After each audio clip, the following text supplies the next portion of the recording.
Okay, good morning, everyone, and thank you for joining us for Spirit, the stimulating program initiative for retirees that inspires thought. I'm Judy Steinig, Director of Community Programs at the Orthodox Union, and it is an honor to host this program. The OU created Spirit as an on-site program several years ago, and our programs took place in New York, New Jersey, and Florida. After a hiatus of a couple of years, we're happy to bring it back now as a virtual program. The OU recognizes that as the generation of baby boomers leave their professional responsibilities, they're looking for educational and intellectual stimulation. And the goal of the Spirit is to provide active retirees, not yet retirees, empty nesters, sandwich generation, seniors, and all sorts of baby boomers with the opportunity for spiritual and intellectual growth. As soon as the OU became aware of the issues of the 60-plus generation with COVID, we realized that Spirit would be the perfect way to engage our population. And we have been very, very happy with the results. Today, we are privileged to welcome Bonnie GILLER to our Spirit program. Bonnie has been with Spirit before on site, and now we're happy to have her here in a virtual setting. Bonnie is a registered and certified dietitian, nutritionist who has worked in medical nutrition therapy and counseling for over 30 years. Her full bio should have been emailed to you earlier today with worksheets that you'll be using for the program. If for some reason you're registered late or you didn't get it, please feel free to email Papir A, that's our administrative person, our producer, and we thank her, Allison Papir. And her email is papira@ou.org, and she'll get it to you as soon as she can. Bonnie will be speaking on a very important topic for each one of us. I know it definitely speaks to me at this challenging time, and it's called Ending Emotional Eating, Your Three-Step Approach. I want to thank everyone so much for tuning in today. Enjoy the programming. And watch your emails for future programs. We have another program on Thursday, and I'll speak about it after we're all done. If you have any questions for Bonnie during the program, the chat is not available, so feel free to email me, steinig@ou.org. That's steinig@ou.org. Thank you so much, and Bonnie, thank you so much for presenting. Thank you so much for having me. I'm going to just take a moment and share my screen because I do have a PowerPoint presentation for you today. So just give me a thumbs up if you see the screen right now. Awesome. Okay. So let's just make sure my clicker is working. We are. Okay. So I want to thank everybody for coming here today. The presentation is a very important topic, and I'm so happy that so many of you have shown up to really take part in what I have to share. Now, as Judy said, you should have received a worksheet. If you didn't, then please email the assistant and see if you can get that in front of you, because during the presentation today, I'm going to ask you some questions, some thoughtful questions, and it will be helpful if you can then share your answers, because we're not live and interacting right here today, just to put your answers on the worksheet. And, it also, I always have found when presenting that it enhances the learning of the participants. So I hope that you find that helpful. I will also be very happy to share my email at the end of the presentation if anybody wants to reach out to me as well. So let's just go over what you will be learning today. So we are going to learn the real reason behind emotional eating, and it has nothing to do with food. What kind of an emotional eater you are, and the specific strategies that will work for you, and the 3 steps to break free from emotional eating during the pandemic now and beyond. One of the biggest challenges that I know emotional eaters are facing is how to cope with their emotions without turning to food. And I would say now more than ever during the pandemic, we are, a lot of people are sharing with me, they're reaching out to me that they're struggling. So I just want you to know, if you're struggling with emotional eating, it's understandable. but you might find yourself saying time after time, whether it's now during the pandemic or if you feel that even before this time, you have a history of emotional eating and it's sort of now become much more activated. You might have found yourself saying, I am not going to eat when I'm sad or frustrated. I know stress causes me to eat, but I'm committed to not eating again out of stress. I don't have to eat everything that's in front of me at the dinner table. I can pass by some food at the buffet table when I'm out at a function. This time I have strategies to handle the stress when I get home from work, so I don't find myself immediately going to the cabinet. This time it will work. But somehow you finish the plate at the party, you go up to the buffet line multiple times, you head straight to the kitchen to find something to eat when you get home from work. You wake up in the mornings and you say, this is going to be a quote unquote good day. And now you have the added layer of stress from the pandemic, which could include relationship stress, you're home with your spouse 24/7, emotional stress, you're worried about family and friends, and perhaps financial stress, your business is taking a hard hit, just to name a few.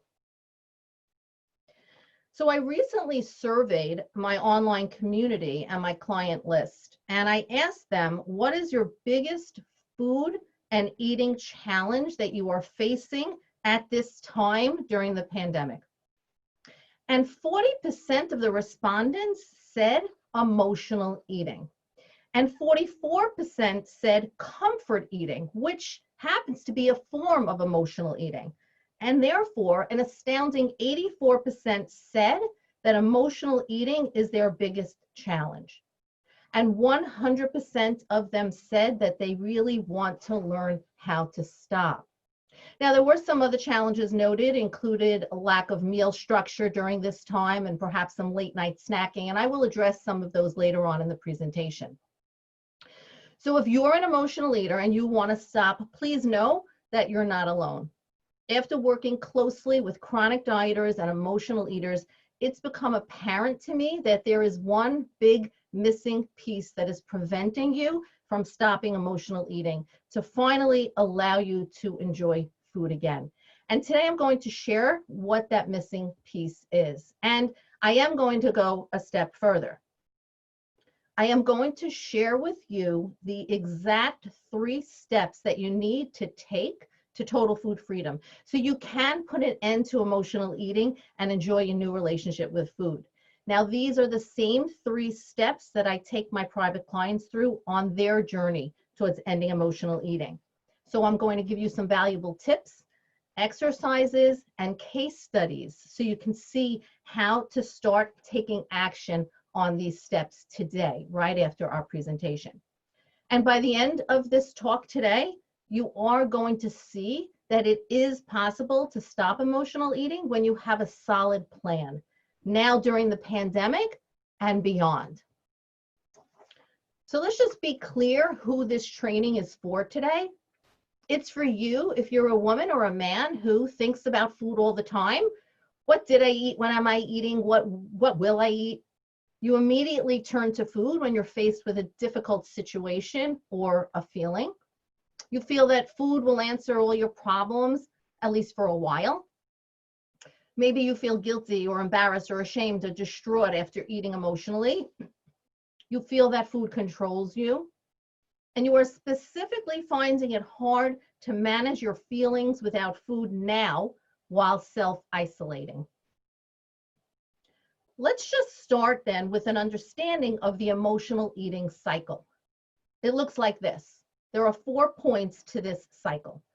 It starts with something that upsets you, which leads you to have an overwhelming urge to eat. So you eat more than you, quote unquote, think you should.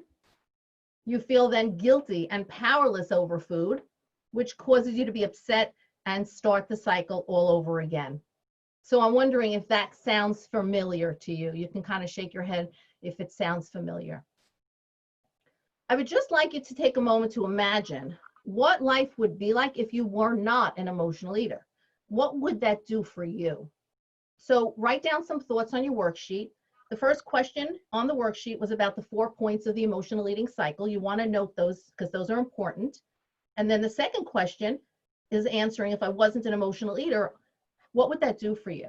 You are a real person, you have real feelings, and you turn to food as your way to comfort yourself because right now, perhaps you don't have another way to deal with those emotions.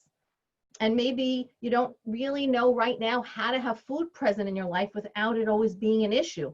That's especially true if you've been a chronic dieter. And while initially you may feel comfort from eating, the guilt that follows is so strong that it wipes out any relief that you felt from eating. And now, with all the extra downtime we have and the limitation on, where you can go and what you can do during the pandemic, you may find yourself seeking comfort in food more often. And there are so many emotions that may be coming up for you now: boredom, stress, sadness, frustration, loneliness, etc.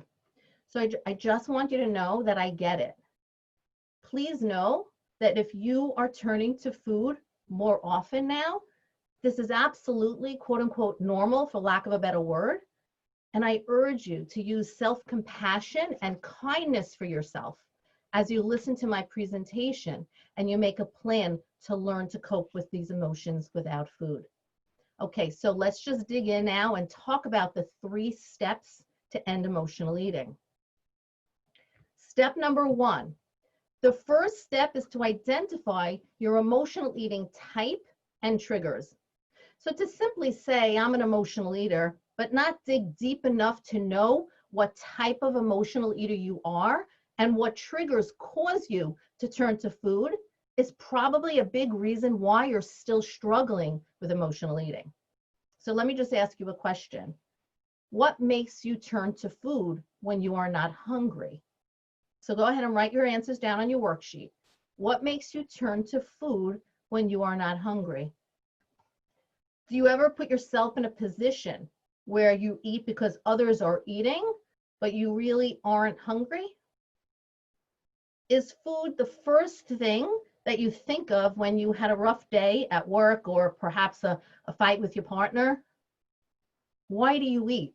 That's really the question. So go ahead, take a moment and fill in some of the questions to the answers on your worksheet. Through my 32 plus years of working with emotional eaters, I've identified 5 types of emotional eaters, and within each type, there are particular triggers. So for example, one type is the stress eater, who uses food to soothe negative emotions relating to stress, anxiety, frustration, and even overwhelm. Now, there are likely even certain foods that you find yourself choosing depending on the emotions, such as chocolate when feeling stressed, chips when anxious, maybe pretzels when you're angry or frustrated. And another type of emotional eater is the social eater, who often eats to feel connected to others, even if they're not hungry. Or maybe they don't want to feel left out of the group. Everybody's eating, so I'm going to eat too. Or perhaps they eat to add some fun and excitement to maybe a life that's sort of kind of just, it may be a little boring or just the usual. And for each kind of emotional eater, there are specific triggers that make them turn to food.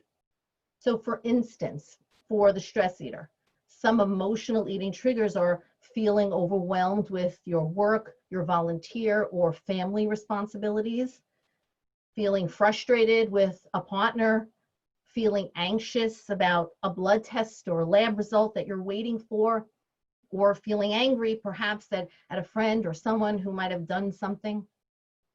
So the question is, do you think that you are a stress eater? Write down if you think you are. If you resonate with being a stress eater, write that down. Now, there are 3 other emotional eating archetypes, and they are the escape eater, the comfort eater, and the happy eater. Again, I've given you a space, question number 7 on the worksheet, to indicate what all 5 emotional eating archetypes are. So go ahead and write those down. I go into these in a lot of detail when I work with my clients in the Total Food Freedom Emotional Eating Program, because it's so important to understand what type of emotional eater you are. You see, there are many reasons why you eat that have nothing to do with physical hunger. These are emotional eating triggers, and it's important for you to know what your personal triggers are and to truly understand what lies hidden beneath your eating, so you can figure out the best way to manage those triggers without food. So let me give you an example, because I said I would share some case studies for your learning purposes. So Rose was in therapy for many years before she came to see me to help her manage her diabetes. And she knew she needed to change her relationship with food in order to improve her health. But what she didn't realize was that she was using food to numb her feelings and pain from an emotionally abusive relationship. It wasn't until we dug deep enough into the reasons why she was eating that she realized that she was eating to sedate herself and to keep herself from experiencing her feelings and her emotions. And it was a way for her to zone out and detach herself from her life in order to get relief from what she said was misery that she was living. And once she realized this, it opened up the way to better manage her feelings without turning to food. And she started discovering even other underlying reasons that she eats. And just knowing these triggers was the first step in her healing. So just please take a moment and give thought to this. Are you trying to numb out from something that you might be going through? It's too painful to feel it. If you don't really know the underlying reasons you are eating aside from true hunger, how can you create strategies to cope with them without food and expect them to work? You can't. Now, I do want to just be clear about one thing. We are emotional human beings, and food has an emotional connection in our life. It's actually part of being human, and that's okay. This emotional connection starts as soon as we're born and placed on our mom's chest to bond. We're fed by our parents. We celebrate milestones with food, birthdays, anniversaries, promotions, and almost every culture, especially ours, has food as part of their symbolic customs. The problem arises when you use food to try to meet too many of your needs without having any other coping mechanisms. And what happens is those needs don't actually get met, and they create an even stronger drive to continue to eat. If food is the first and only thing that comes to your mind when you're sad, lonely, or upset, then emotional eating is a destructive coping mechanism. Food is often love, comfort, reward, a reliable friend. Sometimes food becomes your only friend in moments of pain and loneliness. And sometimes you're emotionally unaware. You have not yet identified your feelings and are not even aware that perhaps you're using food to cope. You haven't yet discovered this. Or you may be engaged in a very subtle form of emotional eating, such as boredom eating. While this doesn't seem to be emotionally charged, the results are the same as when you're using food to numb your feelings, and that result is overeating. And this overeating causes you to feel guilt and shame. And while you may initially find the comfort from eating, the guilt that follows is so strong that it wipes out any relief that you might have felt from eating. When using food to cope with feelings, you are not experiencing physical hunger. You are experiencing emotional hunger.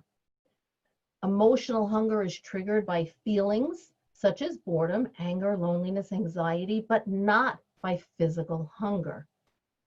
Feeding this emotional hunger is a coping mechanism which you have developed. And again, as I said, it's quite destructive. So you need to start by getting very clear on the type of emotional eater you are and what your particular triggers are. Now, sometimes it is hard to tell the difference between emotional and physical hunger. So let's just review the differences between the two.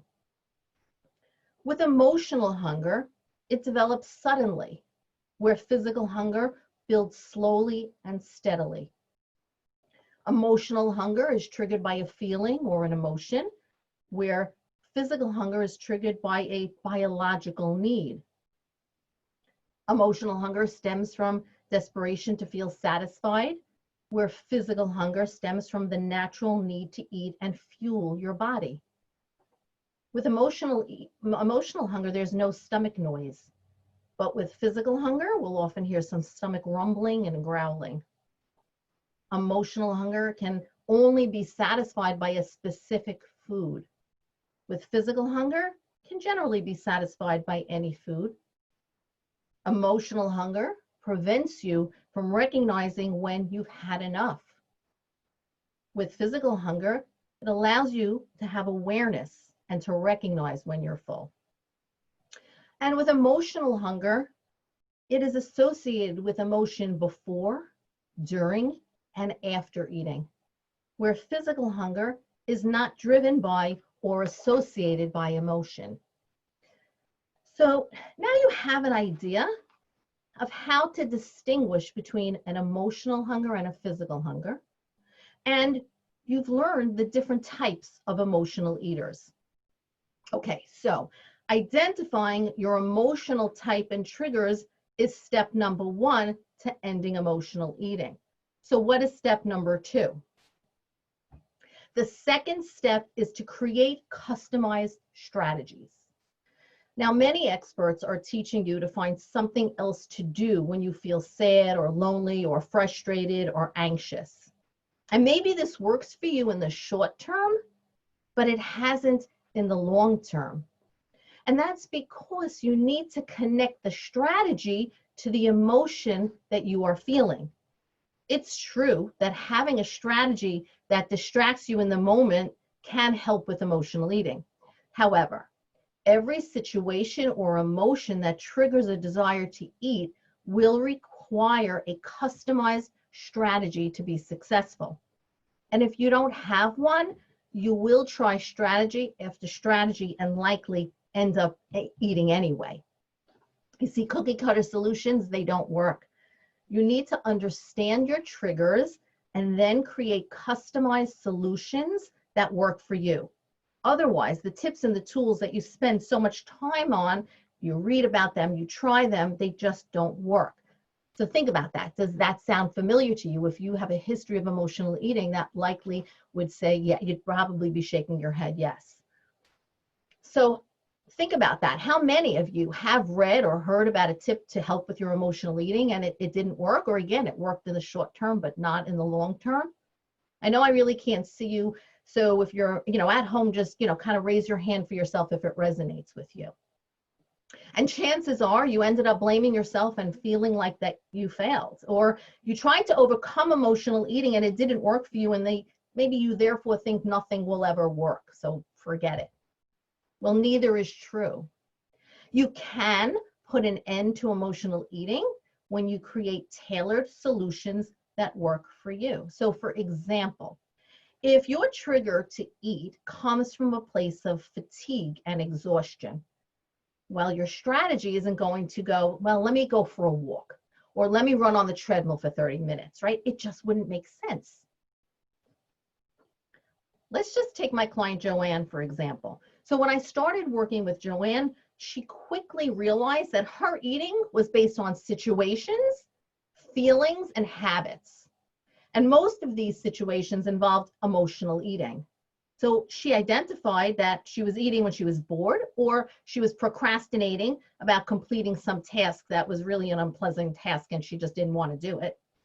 And she found herself eating when she was stressed at work, and also by some relationship conflict that she was having. And she even realized, which was really surprising to her, that she ate when she was happy and wanting to celebrate with a loved one. And none of these situations or feelings were based on physical hunger. And it usually involved eating food that wasn't the healthiest choice for her. So this is what JoAnne says. In my work with Bonnie, we explored all of these situations and developed strategies to cope with them without food. The biggest one for me was to pause and think about what I was really feeling and what I really needed.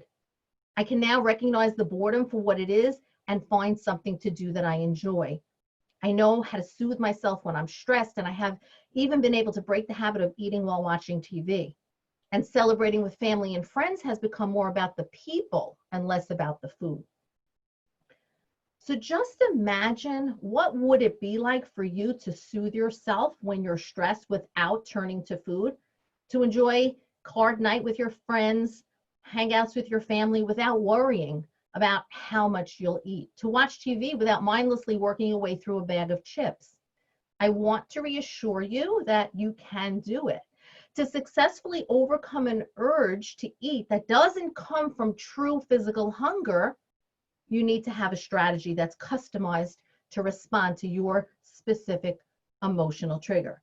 So another example, if your trigger comes from feeling lonely, especially now when self-isolating and you're not able to see your kids or your grandchildren, your friends, your strategy should have something to do with connecting to people, or at least being around others if possible. So for example, you can call up a friend that you haven't talked to in a while and catch up. How are you doing? You can set up some Zoom get-togethers and, with family, or to celebrate birthdays, birthday parties, Zoom parties, or even organize a card game with your regular card group so you have some sort of social interaction. If that's not possible, even getting out of the house and sitting on your porch and waving hello to your neighbors. Or if you're feeling angry or you're feeling frustrated, your strategy should involve finding a release for these feelings. So physical activity like dancing or even punching a pillow is a good way to release these pent-up feelings.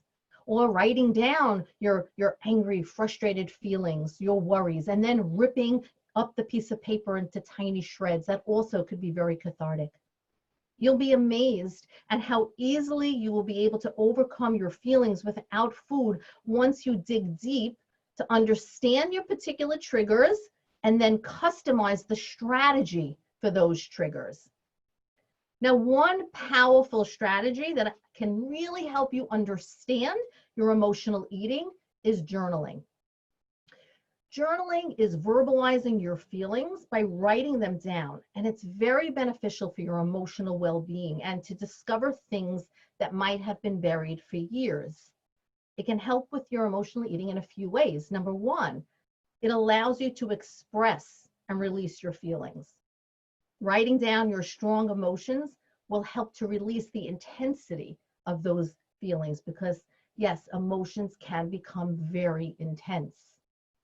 When you try to avoid these strong emotions, such as sadness, anger, or hurt, and you try to push them away or push them down with food, they continue to come back and trigger emotional eating. By expressing your feelings in writing, not only do you become aware of what you're feeling, but you can then release those emotions by acknowledging that they are there. When your feelings are validated, they don't feel so intense and will ultimately be released. Number two, journaling helps you slow down and pause, not impulsively react. This pause makes all the difference between thought and impulsive eating, and thought and reflection if maybe there's a better path to take in that moment. If you're an emotional eater, maybe you struggle with anxiety and constant worry. You may have bottled up emotions about past experiences that you haven't fully dealt with. Regardless of whether your triggers are past or future, the point is you aren't in the present. Journaling can be a way to take a pause in your day to be truly present in the moment. Or it can be used when you are about to turn to food, but instead you insert that pause to consider some very important questions. What am I feeling right now? Am I feeling stressed, anxious, frustrated, lonely? Put a name to your feeling and write it down. By writing down these feelings, you are becoming more mindful and aware, which is the first step in managing the emotional eating. Okay, so number 3, journaling helps you to recognize your patterns in emotional eating so you can break these emotional eating habits. So when you use journaling, you break the habit of turning to food automatically to deal with strong emotions and replace it with a healthier habit instead. Asking yourself, okay, what do I need? I've identified my feelings.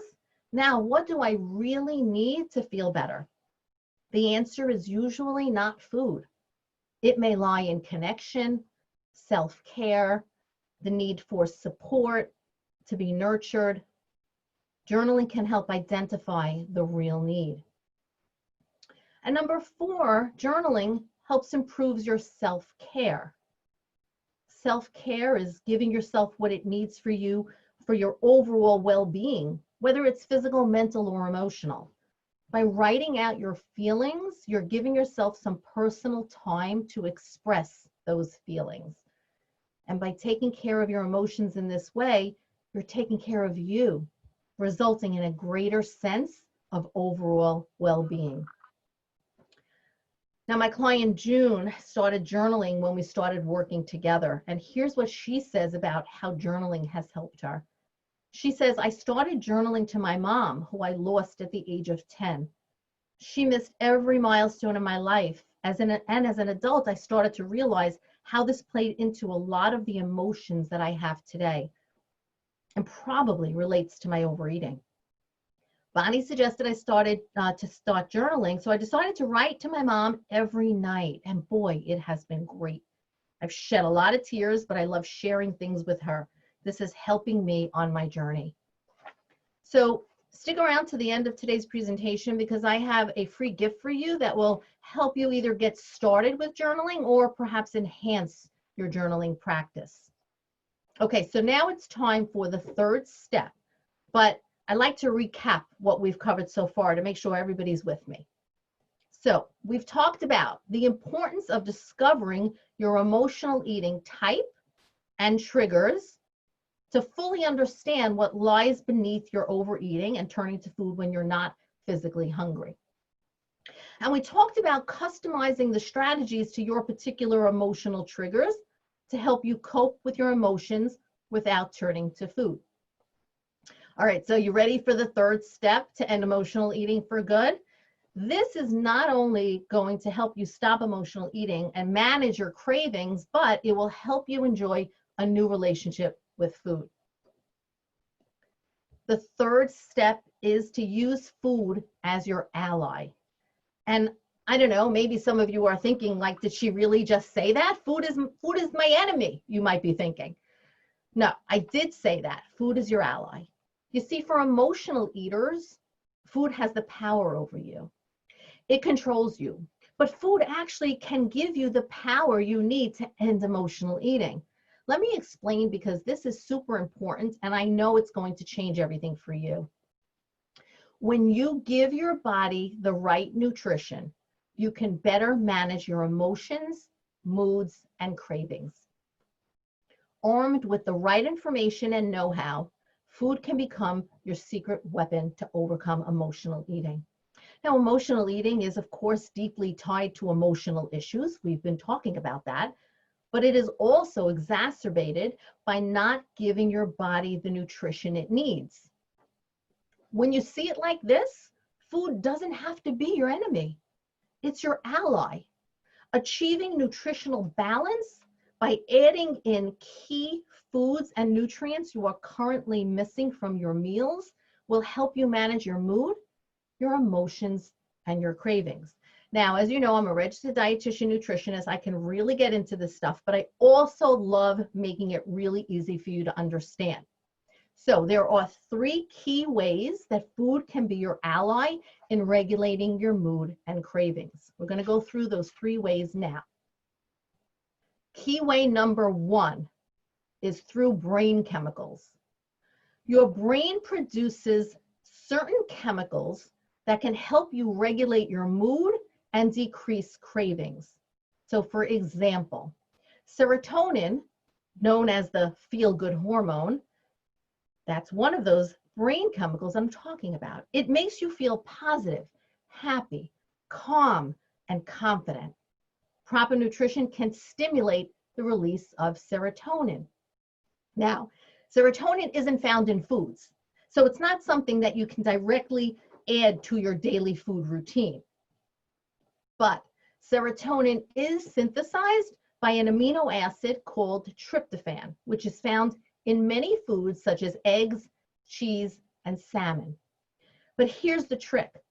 You can't just eat a lot of foods with tryptophan and expect your serotonin levels to soar, because other amino acids compete with tryptophan to be absorbed by the brain.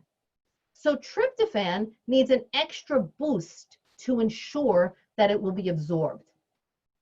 Tryptophan containing foods need to be combined with a serving of healthy carbohydrates for the best absorption by the brain to make serotonin. So for example, when eating proteins such as eggs or cheese, be sure to combine that with whole grain bread, or pair a piece of grilled salmon rich in tryptophan with quinoa, a healthy carbohydrate. Okay, so we just discovered that you can increase your serotonin levels when you combine foods with tryptophan and carbs, such as salmon and quinoa. But it's also important to know that certain vitamins and minerals, such as vitamins B6, folate, and omega-3 fatty acids, help convert tryptophan to serotonin. So if you're a dieter, you likely restrict your food intake and eliminate major food groups and don't always get the needed nutrients. So even if you combine tryptophan foods with carbs, if you're deficient in vitamin B6, for example, you won't produce enough serotonin. This is why nutritional variety and balance is so important, not only to your health, but in managing your moods and overcoming your emotional eating tendencies. Now, I do go more into this about serotonin, what foods contain tryptophan, how to combine with carbs and other brain chemicals that are so key in this process when working with my clients in the emotional eating work, because this is extremely important. And again, chronic dieters will often restrict to the point of not getting in the needed nutrients for them, for their health. Key way number 2. So the second way food is your ally in regulating your emotions is through blood sugar regulation. Low blood sugar increases hunger and cravings. Research shows that your blood sugar level plays a role in your hunger level and your food cravings. When your blood sugar is low, your body automatically craves foods that quickly increase your blood sugar. So what kinds of foods would those be? Generally, foods high in simple sugars. Foods such as bread, pasta, cereal, cookies, cake. You get the idea. In fact, there is a study that shows when blood sugar is normal, there's about a 15% chance you'll have a food craving. But when your blood sugar drops, the chance of a food craving increases to 65%. That's a big jump.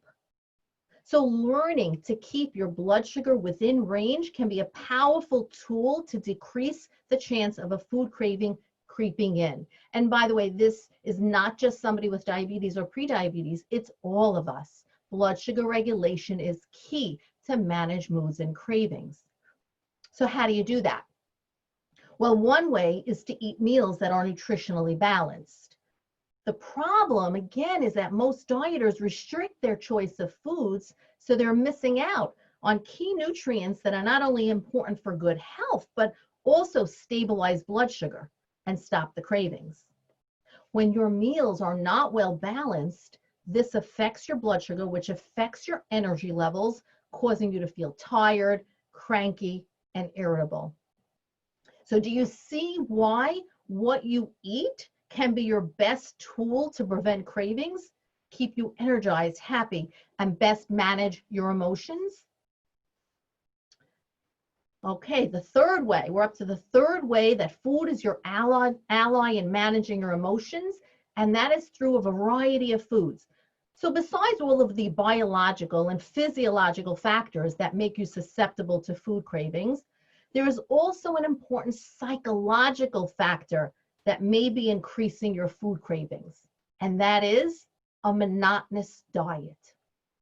As an emotional eater, someone who most likely is a yo-yo dieter, trying to find the answer to getting the body you always wanted, you probably have been on quite a few diets in your time. These diets, besides being quite restrictive, are often monotonous with minimal variety.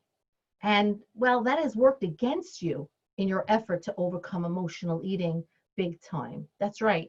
If you've been restricting what you eat in order to lose weight, there's only so long you can go without eating the foods you truly love. Eating food that you think you should eat and not what you truly get pleasure in eating causes you to have feelings of deprivation. And this leads to deprivation backlash. See, when you deprive yourself of something that you want, you actually increase your desire for that food until the deprivation becomes so powerful that you end up overeating and binge eating on that food, and that's called rebound eating. These psychological effects triggers cravings, obsessive thoughts, and compulsive behaviors relating to food and eating. So we need to get the dieting, the restriction, the guilt, the shame, and the judgment out of the way and learn how to eat the food you love, and that will give you the energy and vitality to live the life that you truly desire. So take Tanya, for example. Tanya runs a large company. She manages many employees. She would sometimes avoid eating or maybe eat a very light breakfast before she went to work when she had a whole day of meetings. She anticipated the meetings would be very stressful, and she knew, well, she'd probably use food that was at the meeting in the conference room to handle a lot of the stress she was experiencing. And that's exactly what would happen, except that the stress and the emotional eating continued for days on end. So when I taught Tanya that she could use food in a proactive way to overcome emotional eating, she understood that when she is appropriately nourished, she can deal with stresses better and make food choices that are healthier and feel good in her body, mind, and soul. Not only did her health benefit, but those around her benefited as she was better able to communicate with her staff from a place of calm and not being harried. All right, let's just take a moment and recap the 3 steps. Step 1, repetition is important for learning, so that's why I like my recaps. Step 1, identify your emotional eating type and triggers so you know what lies underneath your overeating and turning to food when you're not physically hungry.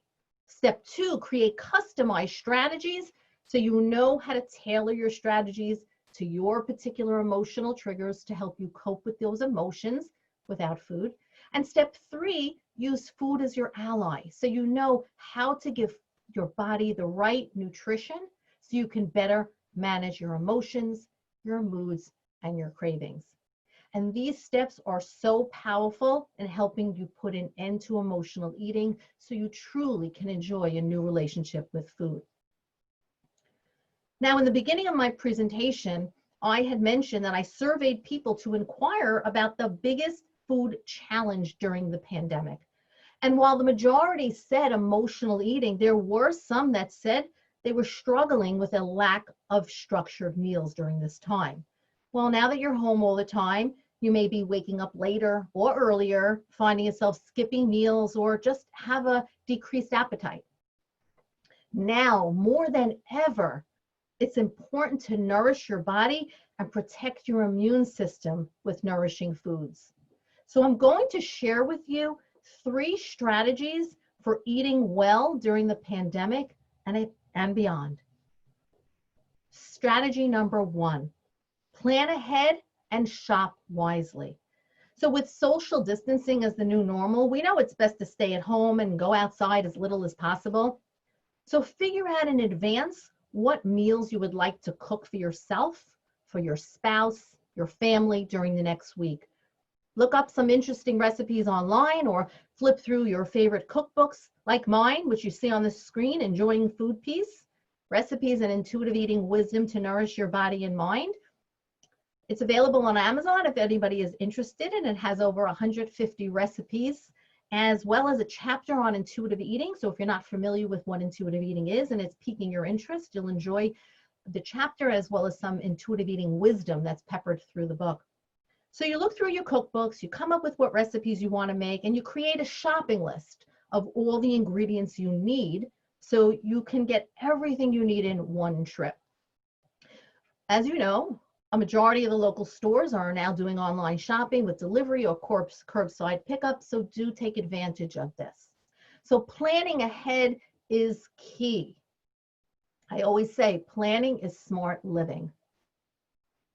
Strategy number 2, prep your meals in advance. So if you're working from home, it involves a lot of time and dedication, which makes cooking and eating balanced meals a challenge. Or if you're not working and maybe you're cooking for just 1 or 2, and maybe you're not feeling so motivated to cook, try to choose one day of the week, such as Sunday, the day that you cook all your meals for the week, so you can ensure that you'll be nourishing your body consistently. You can even make homemade little TV dinners, such as you see on the screen, in these little section containers, and freeze them so you have a full meal ready to go. Number 3, create a flexible eating schedule. So being stuck at home all day may, you feel like I don't have structure, like every day is the same day, every day is blending into the next. So maybe your eating has become haphazard. Your appetite is fluctuating.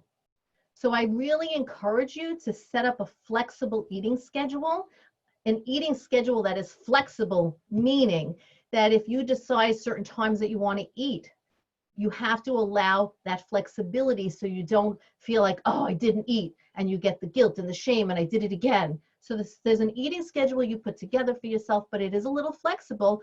But that schedule will help to make sure your body is getting the nutrition it needs while you're honoring your inner hunger and satiety signals. And so to review these strategies, number 1, plan ahead and shop wisely. Number 2, practice meal prep. And number 3, create a flexible eating schedule so you can eat consistently and intuitively. These suggestions will help you. But if you are still finding it challenging to stay consistent because of emotional eating, which is what we've been talking about, again, it's understandable. Let's just quickly go again over those 3 steps to end emotional eating. Step 1, identify your emotional eating type and triggers. Step 2, create your customized strategies. And step 3, use food as your ally. As I said, these are very powerful steps to end emotional eating, and I've been helping my clients with this for years, because remember, food is your ally. Food is your secret weapon to end emotional eating for good. Using strategies that are not tailored for you isn't going to get you the results you want. If you don't have a greater understanding on why you're eating and why you're eating when you're not physically hungry, and you're not tailoring your strategies to your specific mindset and your makeup, you don't use food as it's intended to, and you're going to continue on the emotional eating roller coaster. And I know I've shared a lot of examples and case studies during this presentation of how others have overcome emotional eating and have embraced food as their ally. I hope it encourages you that you can do the same.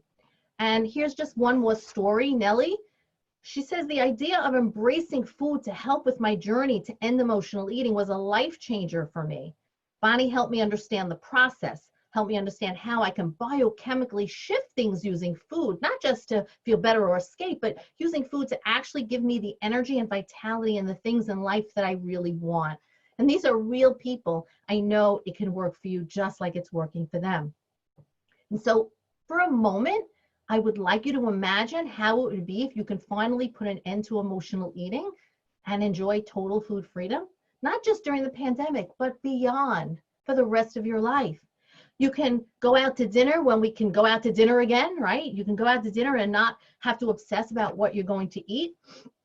You can sit down and watch TV and not automatically grab a snack to mindlessly munch on. You could recognize when you need some TLC, tender loving care, and not automatically turn to food. And you can learn how to unwind and relax after a long, hard day with a non-food treat and feel at ease, not feel bloated and cranky. You can know how to interrupt those negative emotions before impulsively reaching for food. And you can finally understand what unmet needs you have in your life that you have been filling with food. And instead, fill it with what you really need: friendship, companionship, love, peace. How amazing would that be for you? So go ahead and write that down on your worksheet. What would it do for you in your life? I really hope this information today has been helpful. I really want to give back to the community, so I have a special invitation for you today.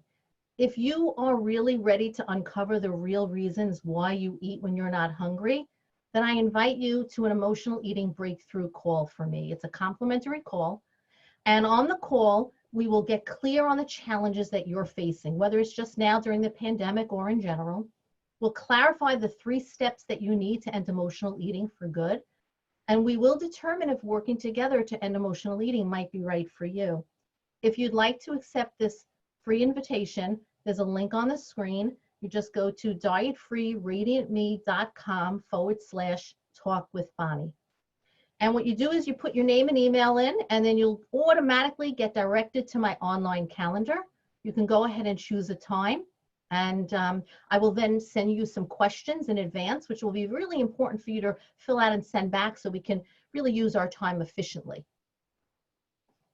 Now, in addition to joining me today, I have another free gift for you. We talked about journaling. So this is 20 days of emotional eating journaling prompts. And there's the download link on the screen, but that link is also located on the back of your worksheet at the bottom. Additional resources: if you're interested in learning about medical nutrition therapy for medical conditions such as diabetes, gastrointestinal conditions such as IBS or SIBO, or heart disease, you can just visit my website at brghealth.com. If you're interested in learning more about intuitive eating, if you've never heard about it before, or if you have heard about it, you want to learn more, or about emotional eating, please visit my website at dietfreeradiantme.com. I've got videos, articles, lots of free resources there for you. And my email is bonnie@brghealth.com. If you have any questions that you have on today's presentation, I have no problem with you emailing me. I would be more than happy to respond.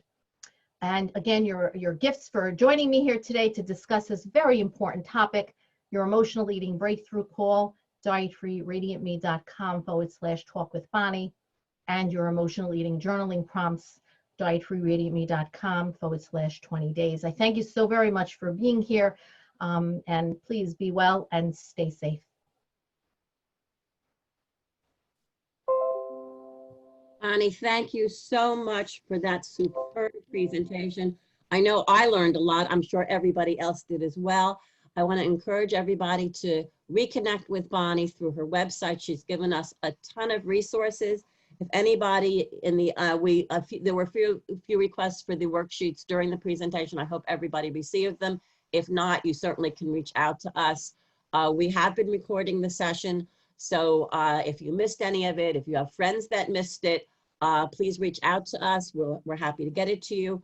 We do ask, though, that you don't forward it to other people. We want to know everybody who's interested. We're happy to send all of our materials out, but we would like to see who is interested so that we can add them to our list.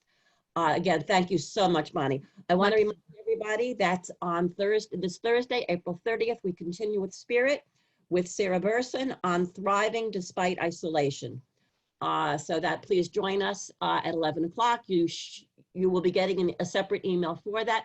Remember that every Spirit program must have a separate registration. This is Zoom security and all that sort of thing. So that's the way we do it. It takes a second, just register each one separately. Next week, we'll be getting back to Let's Get Moving exercises, which has been very popular. And you'll be seeing other things twice a week. If you have any other ideas for programs that you'd be interested in seeing, feel free to contact me. We are always looking for new thoughts, new presenters, so please let me know. I also want to thank, if you noticed on your emails, We have shuls, synagogues now that are partnering with us to promote this program, and we thank each one of them. And if any of you came through a synagogue email, please thank your shul for doing that. If your synagogue was not represented and you think that they should be, please get in touch with your rabbi or president and have them get in touch with us. We're happy to send it to them directly and to add them on our list, and just to keep up the spirit. Anyway, thank you so much, everybody, for joining us. Thank you, Bonnie, again so much. We really appreciate your time. My pleasure. Everybody, stay strong, stay healthy, and eat well.